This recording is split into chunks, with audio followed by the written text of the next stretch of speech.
दोस्तों 5 राज्यों के चुनाव बड़े दिलचस्प रहे। चुनाव प्रचार से लेकर वोटिंग तक काफ़ी हो हल्ला हंगामा भी देखने को मिला और ख़ास तौर पर पश्चिम बंगाल का चुनाव।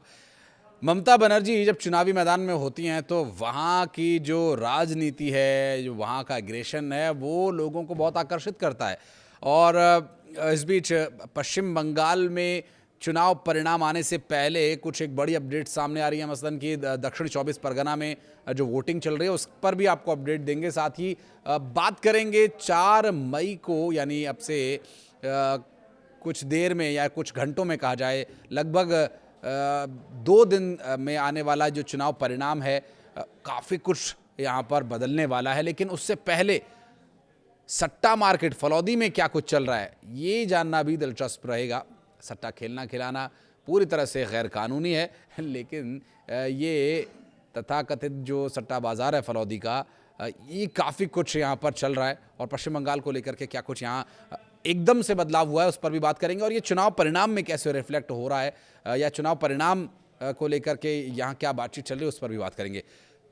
फिलहाल आपको बता दें कि पश्चिम बंगाल के दक्षिण 24 परगना जिले के मगरहट पश्चिम विधानसभा क्षेत्र के नजरा क्षेत्र में मतदान केंद्र संख्या 126 और 27 पर पुनर्मतदान चल रहा है। और इस सीट पर टीएमसी के उम्मीदवार शमीम अहमद, भाजपा के गौर सुंदर घोष और कांग्रेस के अब्दुल मजीद हल्दर के बीच मुकाबला है। चुनाव आयोग के आदेश के बाद दक्षिण 24 परगना के डायमंड हार्बर निर्वाचन क्षेत्र में हरिदेवपुर प्राथमिक विद्यालय स्थित बूथ संख्या 194 के बाहर पुनर्मतदान के दौरान मतदाताओं की लंबी कतार देखी गई। मतदान प्रक्रिया के दौरान व्यवस्था बनाए रखने के लिए मतदान केंद्रों पर पुलिस कर्मचारियों, सुरक्षा कर्मचारियों को तैनात किया गया है।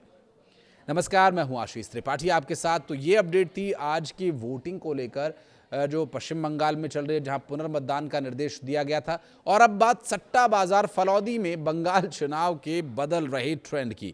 जी हां, पश्चिम बंगाल विधानसभा चुनाव 2026 के नतीजों का सभी को इंतजार है और जब तक बंगाल इलेक्शन के रिजल्ट नहीं आ जाते तब तक सबकी धड़कनें बढ़ी हुई हैं। इस बीच राजस्थान के फलौदी सट्टा बाजार का क्या है लेटेस्ट अनुमान, आइए बताते हैं आपको।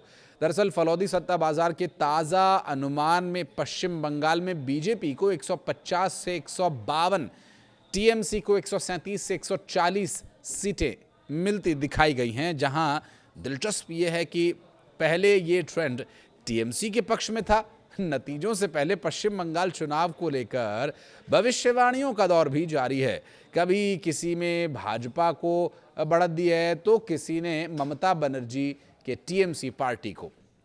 सट्टा बाजार का माहौल भी कुछ इस तरह से है कि बंगाल चुनाव को लेकर यहाँ भी उतार और चढ़ाव देखने को मिल रहे हैं। बंगाल चुनाव के परिणाम जैसे जैसे नज़दीक आ रहे हैं, मतगणना की ओर आगे बढ़ रहा है प्रशासन, वैसे वैसे सट्टा बाजार का मिजाज भी तेजी से बदलता दिखाई दे रहा है। राजस्थान का फलौदी सट्टा बाजार भी इसमें काफ़ी दिलचस्पी ले रहा है।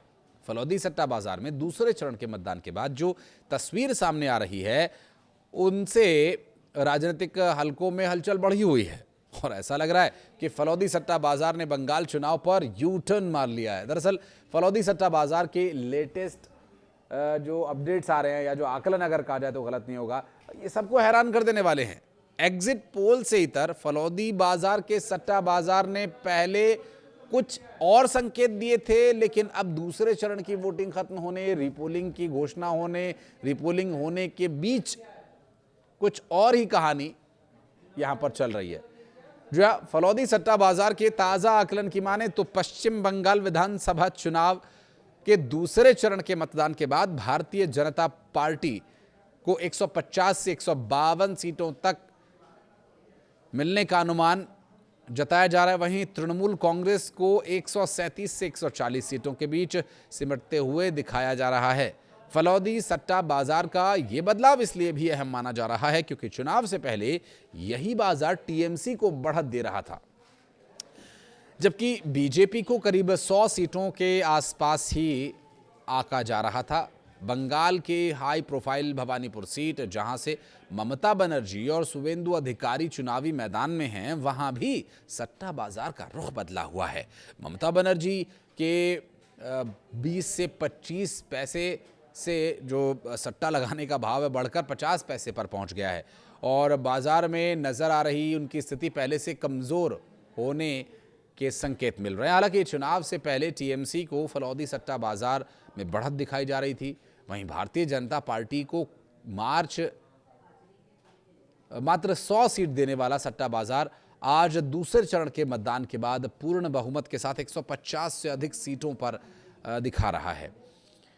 और क्या ट्रेंड बदल रहा है या ट्रेंड बदलेगा, ये मतगणना की तारीख तक और भी ऊपर हो सकता है। हालांकि जो ग्राफ है वो क्या इशारा कर रहा है तो आप समझ ही रहे होंगे। हालांकि सर्वाधिक मतदान सत्ता के खिलाफ भी माना जाता है और ये भी सच है कि मतगणना से पहले सट्टा बाजार में उतार चढ़ाव एक आम सी बात है और अंतिम नतीजे तक ग्राफ कई बार बदल सकता है। अगर बाकी राज्यों की बात करें तो असम में बीजेपी और उसके सहयोगी दलों को 98 से 100 सीटों के आसपास दिखाया जा रहा है, जबकि कांग्रेस 24 से 26 सीटों पर सिमटती दिख रही है। तमिलनाडु में सट्टा बाजार एनडीए को करीब 100 सीटों पर और आईएनडीआईए गठबंधन को 140 सीटों के आसपास दिखा रहा है। तो वहीं केरलम चुनाव को लेकर भी बाजार का रुख यूडीएफ की मजबूती के साथ 80 सीटें और एलडीएफ को 60 सीटों पर बाजार दिखा रहा है। लेकिन जैसे जैसे चुनावी प्रक्रिया आगे बढ़ेगी इन आंकड़ों में बदलाव होने के भी संकेत हैं। तो वहीं ताज़ा जानकारी के अनुसार पश्चिम बंगाल की मुख्यमंत्री ममता बनर्जी और उनके भतीजे टीएमसी के राष्ट्रीय महासचिव अभिषेक बनर्जी विधानसभा चुनाव में डाले गए वोटों की गिनती से 2 दिन पहले शनिवार दोपहर को पार्टी के सभी मतगणना एजेंट्स के साथ वर्चुअल बैठक करेंगे, ये भी मिल रही है जानकारी। साथ ही आपको ये भी बता दें कि पार्टी के एक वरिष्ठ नेता ने ये जानकारी दी। शाम 4 बजे होने वाली इस बैठक में 291 विधानसभा क्षेत्रों के मतगणना एजेंट्स इसमें शामिल होंगे, जहां सत्तारूढ़ पार्टी ने अपने उम्मीदवार उतारे थे। और आपको बता दें कि इस पूरे बैठक से पहले वर्चुअल बैठक में नेताओं के द्वारा मतगणना एजेंट्स को 4 मई को मतगणना प्रक्रिया के दौरान किसी भी प्रकार की चूक न हो, इसके लिए उन्हें चेताया जाएगा, सुनिश्चित किया जाएगा और उनके कर्तव्यों के बारे में भी उन्हें जानकारी दी जा सकती है।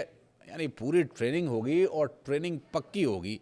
हालांकि परिणाम क्या होगा इस पर नज़र बनी रहेगी। हमारी भी दिलचस्प आंकड़े और अपडेट्स लेकर आते रहेंगे आप तक।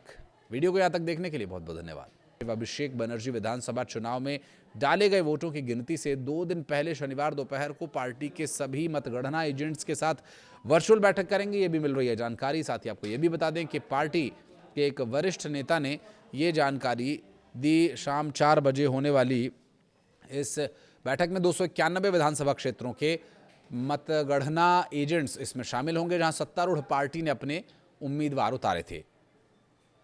और आपको बता दें कि इस पूरे बैठक से पहले वर्चुअल बैठक में नेताओं के द्वारा मतगणना एजेंट्स को 4 मई को मतगणना प्रक्रिया के दौरान किसी भी प्रकार की चूक न हो, इसके लिए उन्हें चेताया जाएगा, सुनिश्चित किया जाएगा और उनके कर्तव्यों के बारे में भी उन्हें जानकारी दी जा सकती है। यानी पूरी ट्रेनिंग होगी और ट्रेनिंग पक्की होगी। हालांकि परिणाम क्या होगा इस पर नज़र बनी रहेगी। हमारी भी दिलचस्प आंकड़े और अपडेट्स लेकर आते रहेंगे आप तक।